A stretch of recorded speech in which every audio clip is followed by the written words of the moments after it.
Bonjour, voici la lecture de la section 7 du chapitre 3, Création versus image de soi.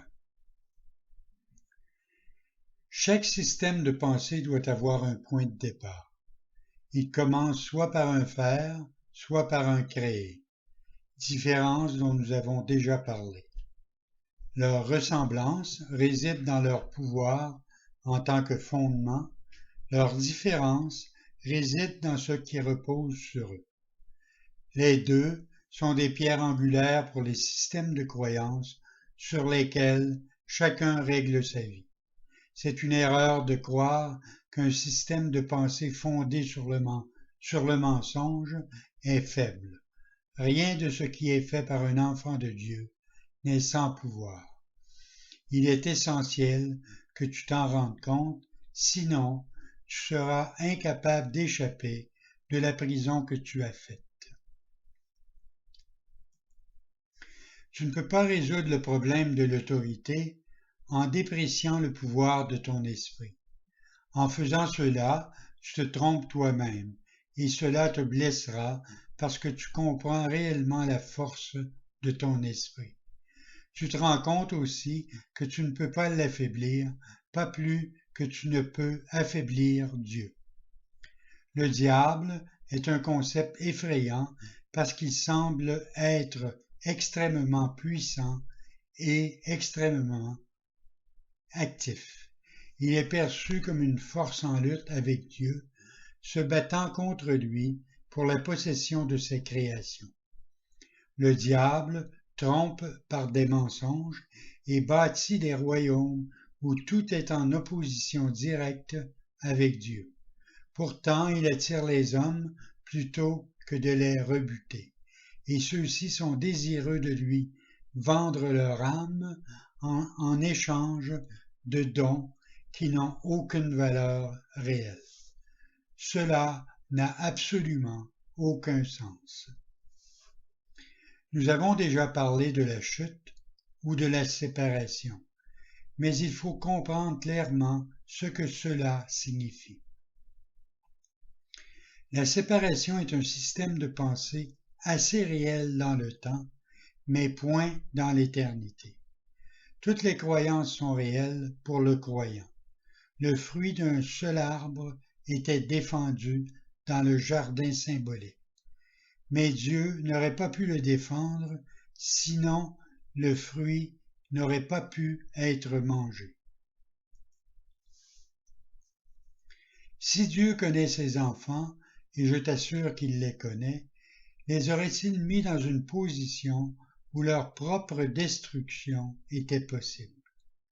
L'arbre défendu était appelé l'arbre de la connaissance. Or, Dieu a créé la connaissance et l'a donnée librement à sa création.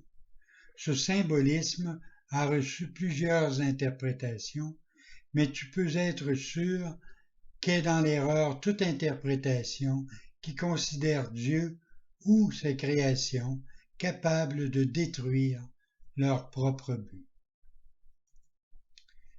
Manger le fruit de l'arbre de la connaissance est un symbole exprimant l'usurpation de l'aptitude à s'auto-créer.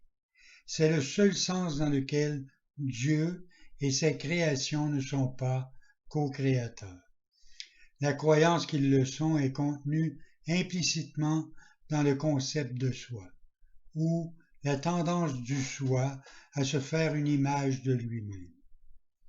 Les images sont perçues et non connues. La connaissance ne peut pas tromper, mais la perception, si. Tu peux te percevoir comme te créant toi-même, mais tu ne peux pas faire plus que le croire. Tu ne peux pas faire que ce soit vrai. Et comme je l'ai dit plus tôt, quand tu percevras enfin correctement, tu ne pourras que te réjouir de ne pas pouvoir le faire. D'ici là, toutefois, la croyance que tu le peux est la première pierre de ton système de pensée et toutes les défenses sont utilisées pour attaquer les idées qui pourraient la porter à la lumière. Tu crois encore que tu es une image que tu as faite toi-même. Ton esprit et le Saint-Esprit sont divisés sur ce point et il n'y a pas de solution tant que tu crois la seule chose qui soit littéralement inconcevable. C'est pourquoi tu ne peux pas créer et tu es rempli de peur au sujet de ce que tu fais. L'esprit peut rendre la croyance en la séparation très réelle et très apeurante. Et c'est cette croyance qui est le diable. Elle est puissante, active, destructrice et nettement en opposition avec Dieu, parce qu'elle nie littéralement sa paternité. Considère ta vie et vois ce que le diable a fait. Mais rends-toi compte que ce fer va sûrement se dissoudre à la lumière de la vérité, parce que son fondement est un mensonge. Ta création par Dieu est le seul fondement qui ne peut être ébranlé, parce que la lumière est en lui. Ton point de départ est la vérité, et tu dois retourner à ton commencement. Bien des choses ont été vues depuis, mais rien ne s'est réellement passé. Ton soi est encore en paix, bien que ton esprit soit en conflit. Tu n'as pas encore remonté assez loin, et c'est pourquoi tu t'as peur à ce point. À mesure que tu t'approches du commencement, tu sens sur toi la peur de la destruction de ton système de pensée, comme si c'était la peur de la mort.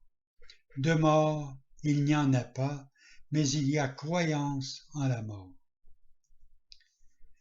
Le sarment qui ne porte pas de fruits sera coupé et séchera. Réjouis-toi.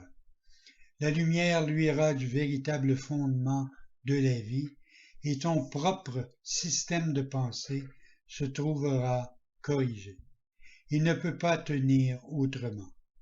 Toi qui as peur du salut, tu choisis la mort, la vie et la mort, la lumière et les ténèbres, la connaissance et la perception sont inconciliables. Croire qu'ils peuvent être réconciliés, c'est croire que Dieu et son Fils ne peuvent pas l'être. Seule l'unité de la connaissance est libre de conflit. Ton royaume n'est pas de ce monde parce qu'il t'a été donné au-delà de ce monde. Il n'y a que dans ce monde où l'idée d'un problème de l'autorité soit signifiante. Ce monde, ce n'est pas par la mort qu'on le quitte, mais par la vérité, et la vérité peut être connue de tous ceux pour qui le royaume a été créé et qu'il attend. Bonne journée.